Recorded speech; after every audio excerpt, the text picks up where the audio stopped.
Hello Steno candidates, I am Ravina. Welcome to your own YouTube channel Lotus Steno Legal Matters. I am going to dictate you Steno Legal Matters. Please subscribe my channel and press the bell icon for more dictations. So be ready for the dictation. 5, 4, 3, 2, 1, start. The husband has filed his affidavit in reply denying the allegations made by the wife. He has contended that in the first place he was not willing to prosecute his application for restoration of his petition. The husband categorically says that he has filed the suit on the 10th June 1987 to the effect that he does not want to proceed with his application for restoration filed by him in the Mathura court on the 4th December 1985.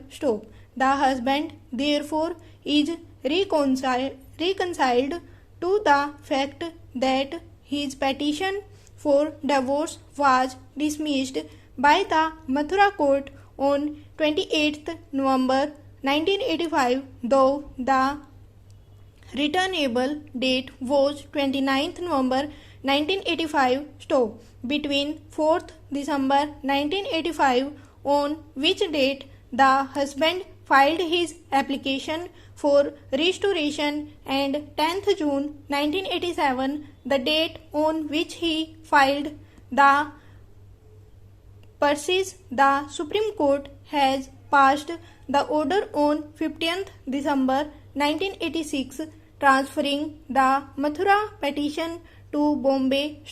However, the husband is clear in his mind that he does not wish to prosecute his Mathura petition at all, in the sense that he does not want to prosecute his application for restoration which was filed at Mathura. Next para. He therefore contends that the wife's notice of motion number 6849 of 1987 is not maintainable in law. He then denies the allegation that he is a wealthy person. He denies that all the assets and properties are individually held by him, in the sense that some of these properties are held by his family members or held by him in partnership with them. He also pleaded that in respect of the petrol pump business in Bombay, he had caused to be a partner with effect from 1st April 1989 under a deed executed on 2nd July 1989, under which nothing was paid to him in his capacity as an outgoing partner. The husband says that though he had a 30% share in the said partnership business on his retirement, nothing was paid to him, and all that was agreed was that the accounts had to be subsequently made up and his share was to be paid by the remaining partners who were his other family members.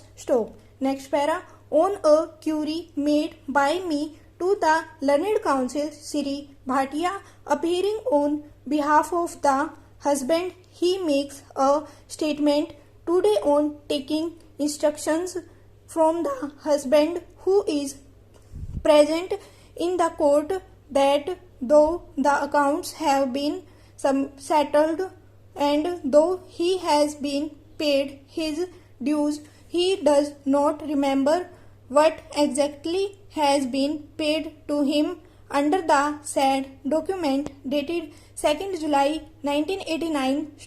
The husband then contended that in respect of some of the shop premises In Bombay, the said premises were already sold to one Thakkar, and he had received only about 1.5 lakh in respect of the said premises.